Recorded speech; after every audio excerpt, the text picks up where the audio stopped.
It's Alpha Media Room, back with another one. Make sure you hit that like, comment, share, and subscribe. Let's get straight to it. Yo, one of the biggest misconceptions in the world is that Drake is for hip-hop. Clearly, that's not true.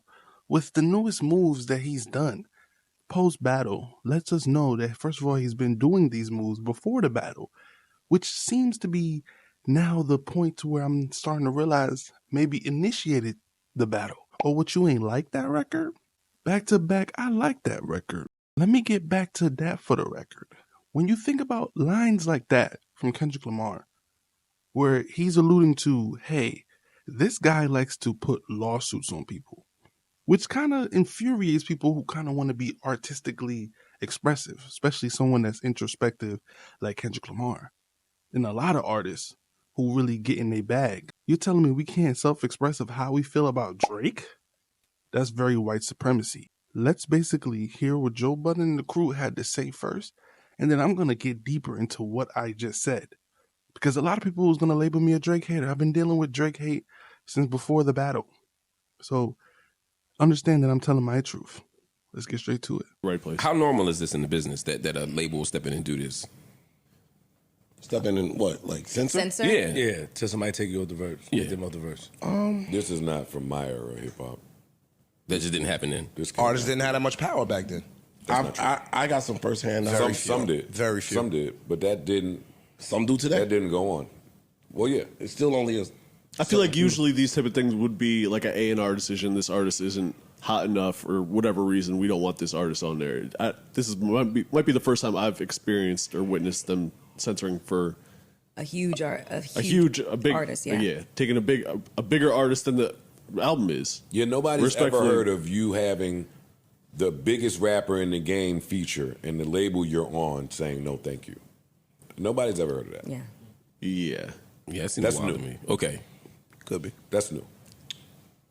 But I understand the position.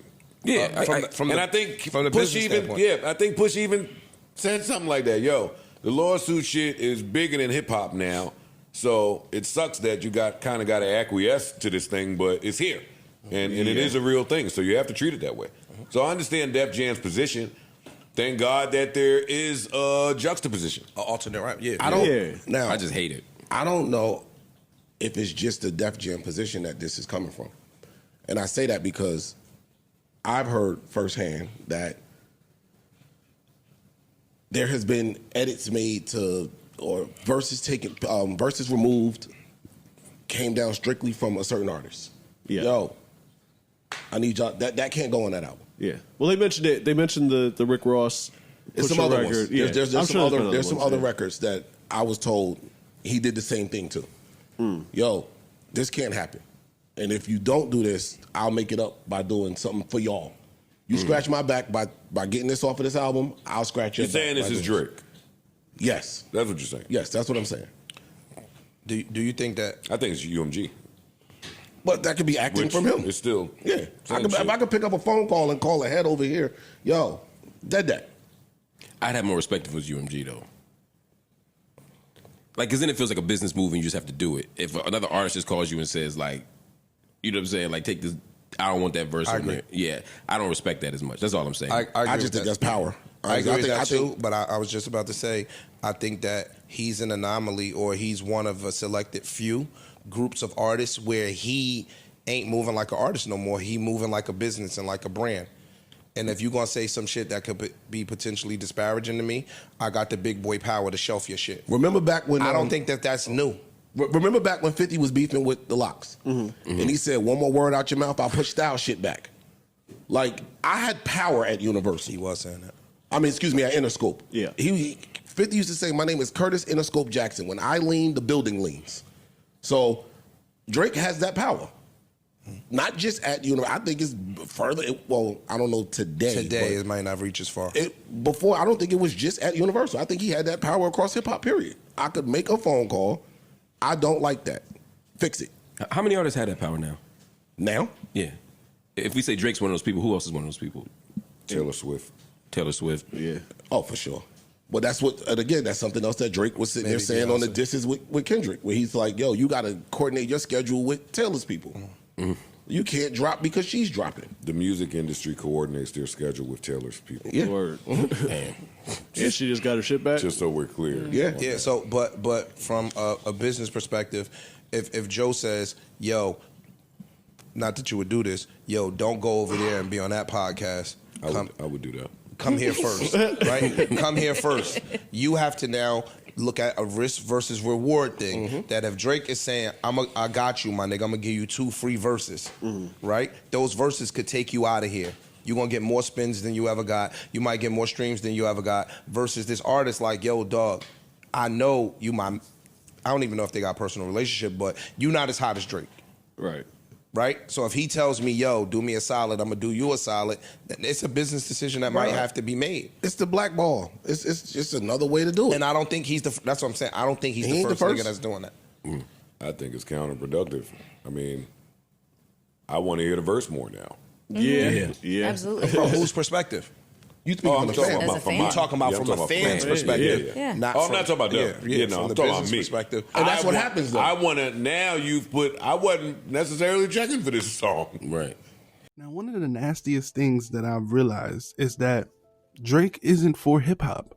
And what I mean by that is that every move that he's done, like even with the reference tracks that you hear and all this stuff, it's like very, like even if we heard artists been doing this back in the past, this type of stuff that we've seen Drake do specifically out just in the forefront, just seems like someone who has got lost in the power, right? So if I don't have to create a song and I can make someone write a song, I'm going to just make them do the whole entire song and the hook and everything. And I'm just going to copy and paste it because it's easy for me. They're going to eat it up.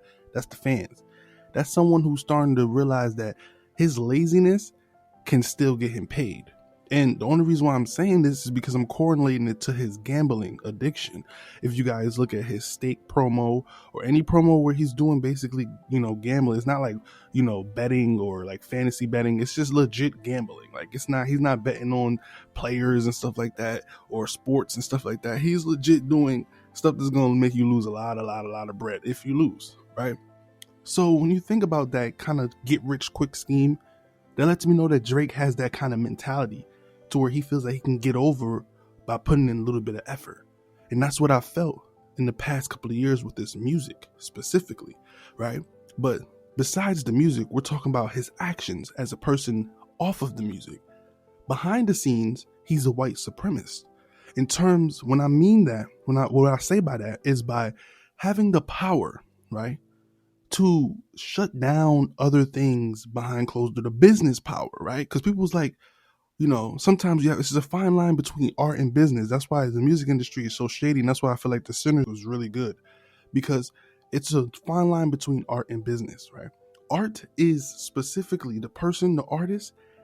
Especially if you're coming in from your own artistic expression and you're not drawing from other people and taking everything from everybody else. You're literally your own expression, right? So I'm gonna just use Kendrick Lamar as an example, because that's the only person I've heard consistently that makes his own material. So you're drawing all your artistic expression, using everything in your body to make your art.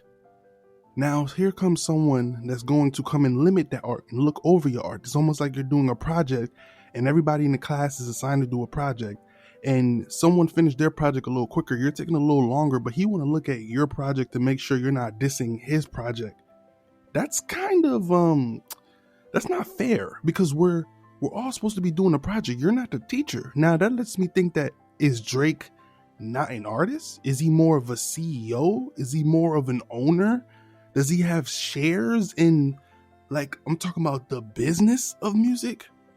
Because it looks like the artist part of him, it just seems like that's like for play. Like every artist, like, you know what I'm saying? Like, I feel like people need to break down what I'm saying a little more deeper and like grasp it a little more. I honestly do think this is the first time I'm hearing this and the first time I'm saying this, and nobody else I've heard say this. Drake is not an artist. Drake is literally one of, like, you see how Lucian Grange is up there? I think Drake is one of those. Like, he's a secret owner of something, because the way he moves It's almost like he's the basketball player and the GM. Now, I know people's going to always talk about LeBron James and the stereotypes with him when it comes to that saying, the GM, the player, and the coach. But isn't it kind of interesting? That's pretty similar. LeBron James on the court, domination of the business of the basketball brand is very similar to Drake in the rap, domination of the brand. Now, that's very deep, and I know that a lot of people is probably not going to even make it this far into the video to understand what I'm saying, but that's what I'm seeing here. And that's exactly what happened. He did that to Pusha T, and now Pusha T literally did something way smarter, which is by basically paying out and basically cutting ties with his record label. Because I feel like his record label did not want to do that. But because Drake, like I said, is not just an artist, he is like an overseer in the music industry, right? When it comes to Future and Thames not clearing Future's song, Thames or Future, I believe, went to Drake to get something clear, not a CEO, not a, you know what I'm saying? I'm just going to keep using Lucien Grange. He ain't go to Lucien Grange. He went to Drake. That lets me know that Drake is very, very, very powerful. And somehow Kendrick beat someone that is on the same tier as a Lucien Grange, which is why I feel like Drake is suing UMG. Because he feels like, hold up, I'm a part of this big dictatorship in this whole entire music industry. Ain't no way in hell I'm going to drop Family Matters. That was my red button for basically Kendrick Lamar not to be able to drop his Not Like Us, because Not Like Us was so defaming towards Drake. That's how Drake fans feel. So his red button, this is a theory, right? And I know people was out there already saying this specific theory, is that red button was for him to basically file a lawsuit on Not Like Us, right? So prior to it dropping, before it, like basically stopping it, using his power as basically the president. The only person who can press that red button is the president of the United States. So Drake was alluding to being able to press the button as the president of music, not just an artist. He's not playing fair with other artists here. Mind y'all. So this is everything that I've come to collect in my brain while basically doing the research and spending over, the past couple of years seeing this battle and seeing how it's went. I think this is the best way that we can actually put it into actual understanding, because this is the most non-hip-hop activity I've ever seen in the history of hip-hop. We've seen so many artists diss each other so much. Like, we've had so many rap battles in the history of hip-hop, literally so many, but never one that's in the forefront of lawsuits after lawsuits, so much to where other artists can't even mention or allude or use the artist that's dissing. That's too much power. That's not an artist, people. That is not an artist. And that's why I can't stand with Drake, because he's not Drake anymore. Drake left after Nothing Was the Same. Or if you're reading this, it's too late. Drake left. That's not him anymore. This new guy is basically like Aubrey Graham. He's Aubrey Graham. And Aubrey Graham seems very scary. So much to where Joe Budden literally can't say anything bad about Drake anymore. And that makes me believe that Drake has some type of power over Joe Budden, right? In terms of his business. Because like I said, Drake is not just an artist. He has a business thingy going on. So he has something to where Joe Budden has to kind of stay very, very neutral and not say too much about Drake. Because I believe Drake has his targets, right? And that's why academics don't realize that Drake doesn't like him. Let me know in your comments below. It's me, boy, Out For Me The Room, back with another banger, man. I had to slow it down for y'all. I had to cruise for y'all to really understand this one. This one was kind of deep.